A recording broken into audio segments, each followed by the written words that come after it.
Ladies and gentlemen, you're watching GEEKCASTER, everything sci-fi, fantasy, and geek culture. That's right, everything you geek over. That's right, media, films, and culture. I'm Michael Seven Michael, and today we have in the studio Dayveonne, Bussey, the one, the only.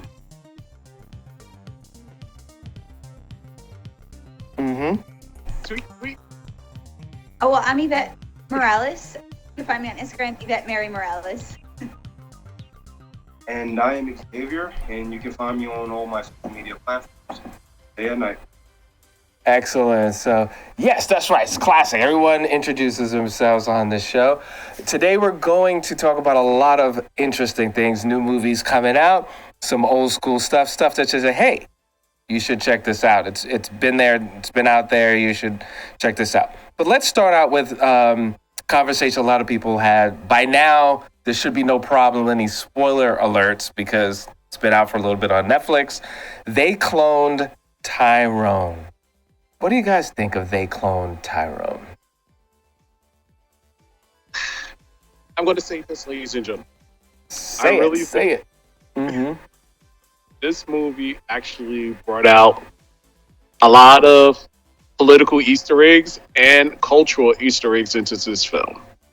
Besides it being weird and like this Scooby-Doo type of atmosphere with this film, it talks a lot about what's going on in the Black culture today and ongoing in the past, and how things are always the same. Right. Now, for anyone that did not see this movie, if you're living underneath a rock, you have some inner city problems, little drug dealers, people owe people money, some prostitution, and it kind of goes twists and turns to the title. Some cloning obviously is going on, but you don't really hit the title till the end of the movie, which I thought that was cool, at least. Because for a while I was like, where's this Tyrone guy? You know, The whole movie. You said the same thing, right? Like, where's Tyrone, right? So, Where's the copy? yeah, so Eva, what did you think of that? Like, what's your take? So, I'm going to be 100% honest. I didn't like the movie. It wasn't, I get there was an agenda to it.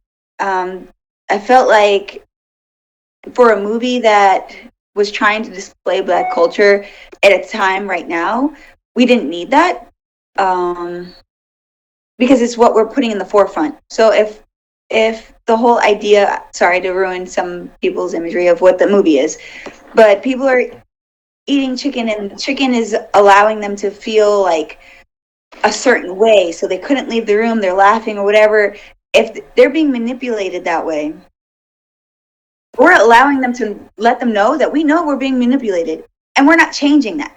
So like right now for me, I felt like this was a bad time to put something out being like, hey, we know we're influenced easily. It was just one of those movies. I'm like, I watched it. Okay. It's confusing. Okay. I get the point of what they're trying to make. Okay. But it wasn't for me. Okay. Well, Nightwolf, wait, jump in there, Nightwolf. Have you seen the movie? What do you think? Yeah, I'll be honest with you. No, lie.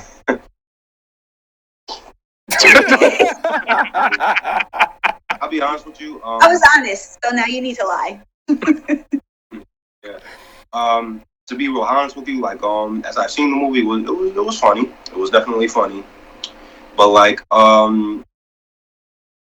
I mean, like, it did touch some points of the struggles, within African American communities, and I gotta be honest with you, like, it kind of looked stereotypical in ways, but I mean, I can't. It was fun, but at the same time, with the whole cloning thing, it's kind of scary. It's kind of scary and very insane. Now, the reason why I say insane is because, like, Like, who knows? Like, there could be people that be cloning others, or people that look like us right now. Because there's a thing called hybrids. There's a thing called hybrids. So it's definitely a real thing. When they clone an animal or clone a person, or someone that may appear that looks like you. Now that's the scary part. That's the scary part. But other than that, it was funny. It was funny, but at the same time, stereotypical in my personal opinion. Right. That's it. So in a way, would you say do you prefer Xaya or Nightwolf? Honestly, Xaya, whichever Zay. works best. X. Zay. So you would agree with Evette that it was the timing of this movie was a little weird. Yes. Yeah. Yes, I agree. So my two pieces to that, not one piece. We'll talk about that later. My piece to that was Black Dynamite. Has anyone seen Black Dynamite? Of course, it's a classic. Same. Okay, chemicals. Blah blah blah blah. Undercover Brother. Same thing. Yeah. Same. So it's from a creative standpoint. We've seen this already. You guys. So they were reading the comments. It was interesting to see some people were so like, oh my goodness, this is so amazing and groundbreaking. It was so deep. And I was like, we've seen this in several movies before where I feel that, yes, this should have come out years ago because it's the same stale movie we've seen. Now, with all that being said, I thought the acting was good. Mm-hmm. I mean, all the technical giblets were pretty much there. It's just that you didn't really give us anything new. So, and then there was what was it like the end of like a Spike movie? Wake Up? I mean, what was the takeaway for you guys from this film? Like, was there anything you took away? I mean, there was a few. I took away with how many films that we could have actually had on Netflix. They chose that. Annoying. There are so many opportunities for actors and actresses to portray so many different variety of characters that they were typecasted, which seems terrible. I'm because I'm in the industry, it actually is one of those like, okay, I get it. I can play a Hispanic, I could play like a light-skinned female, but if I'm typecasted into something I am already, it's easy to play that role, right? So it's very convincing that I'm going to play this role. So am I really critiquing their acting if that's who they genuinely are? So it became those. So a lot of the takeaways for me was it was like X said, very typical, something that isn't new brought to the table as if it was new. We already know the cloning, the AIs, the chips in hands to pay for things like we can't pay with cash anymore in certain places. Like that thing's happening. Like there's a lot going on for us to be like, hey, we're Black, and this is it.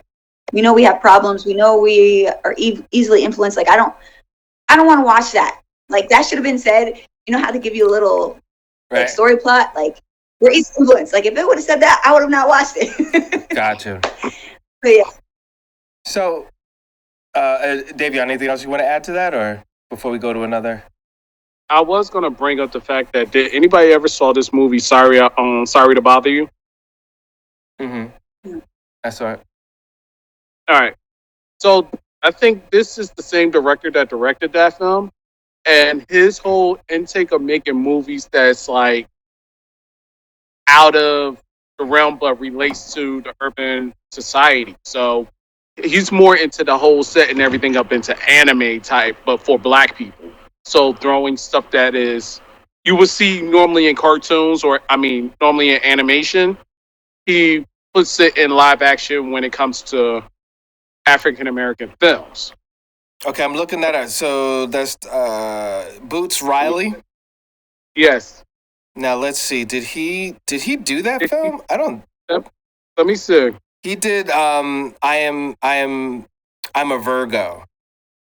Yeah. And Sorry to Bother You. He didn't do the cloning thing. Oh, he did? No. Okay. No. My bad. It actually might have been more interesting if he did it, to be honest Yeah, with you. because it would have made sense. Because he's a little out there. Yeah. I respect his gangster a lot as a filmmaker. I don't necessarily like all his choices. Like in Sorry to Bother You, it seemed like they didn't know how to end it, or they just kind of. But I'm a fan of his pursuit and his own voice, which I think is pretty cool. The director, actually, that's kind of interesting too. Like when you guys watch movies, besides the obviously the plot and the actors, do you look for a sense of a voice from the director at all, or no? Yes and no.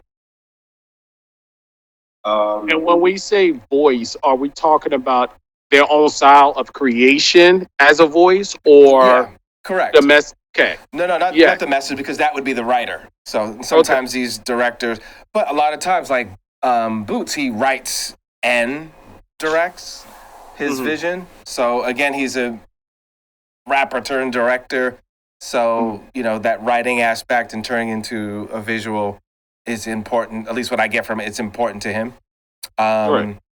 But Zane, Yvette, do you guys look for that with movies at all, or?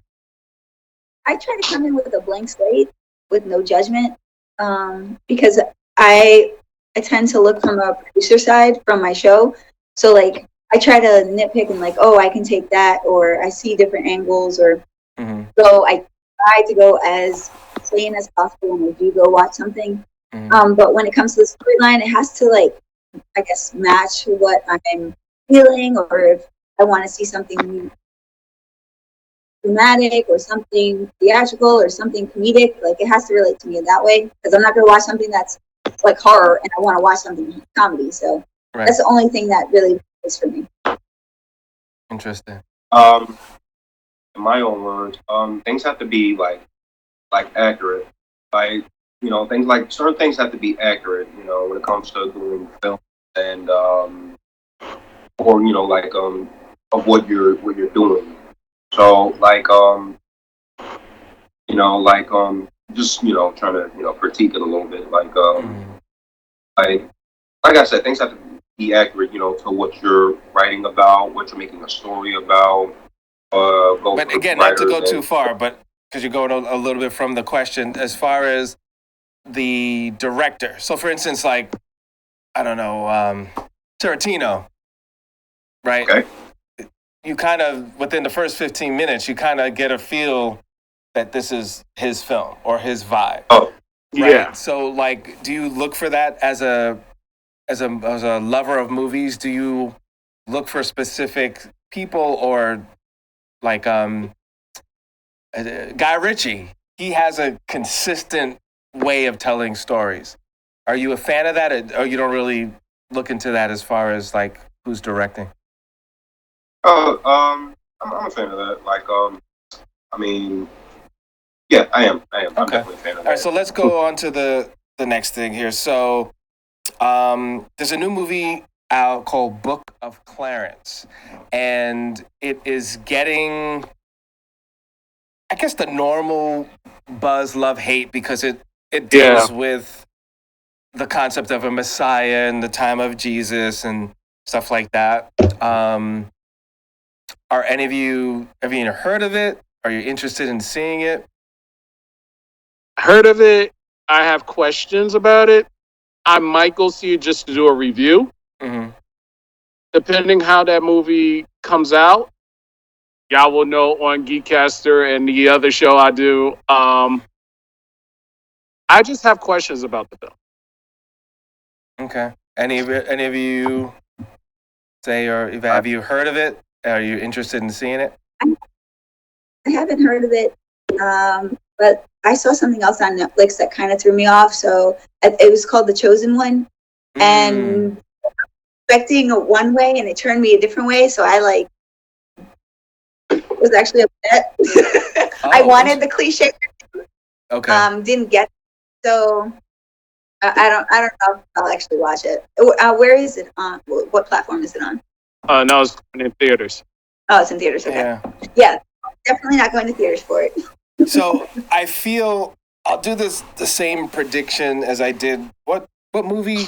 What was it? What was it? Rocky? No, not Rocky. What was the one that just came out the other day? Part 3. Which one? Equalizer 3. Say it again. Equalizer 3. No, not that one. The boxing. Creed. Like I said the whole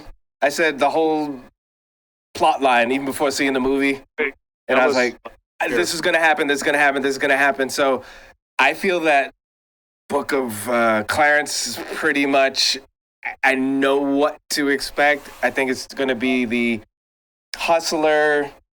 My prediction: it's the hustler that hustles and then has a change of heart or change of faith or something by the end of it. I've been there, done that. Because the whole thing is like this guy's trying to provide for his family and looks at the whole Messiah thing because he's supposed to be in the time of Jesus, and he's like, yeah, this is a good gig, and takes it from there. So when I first, and that's what I got from the second trailer. The first cut that I saw, I was kind of turned off because, and are any of you fans of Mighty Python? Yes. Do you see the book, was it Book of Brian? Yeah. It's like, we've seen this already, bro. The only difference is, in the Book of Brian, for my memory, is that like I guess Jesus gets a message, but he was like being nosy or something. He thought like the angel was talking to him, and he just, versus this one, he's just trying to hustle the whole Messiah thing. So I don't know. For the religious people out there, I don't think it's going to be a anti-Jesus thing or anti-Christian thing. Yeah. Don't give them smoke where there's, but do I think they could do better? I feel how you feel, Evette, with the first film. Like, you could do better than that. Like, out of all the... Did you see the cast, though? The cast is amazing. I'm actually looking now. So Yeah. Go ahead. Feel free. The cast is ridiculous. My favorite, was it Omar? The French, the one that did Lupin? Yeah. I love him as an actor. Cumberbatch? Say it again? Like Benedict Cumberbatch? Yeah. Isn't the movie like they have a great cast. The cast is insane. Mm-hmm. But you know who so Seal's brother that directed that Western is also the one directing this, and Jay-Z's backing this film. So again, to your point, Evette, is like, wow, having so much influence, and you could literally do anything you want to do. This is what you do. Interesting. Because it reminds me of that movie. Is it Martin Short, where he plays a pastor? I might get the actor wrong. And he's not playing a pastor. He's playing one of those pastors that like they put their hands on people and they get magically get healed by God. I forgot the name. I don't know what you're talking about, but no, it's not the same. You don't even know because you never seen the darn movie. I did. But anyway, it reminds me of that film. People. Huh? Looking at the trailer, he doesn't put hands on people, but he does. No. Just the concept, not him. Yeah. It's just the action. Yeah. So I mean, he gets obsessed and tries to capitalize on celebrity and the influence of quote unquote Messiah. So that's basically the plot of the plot. Yeah.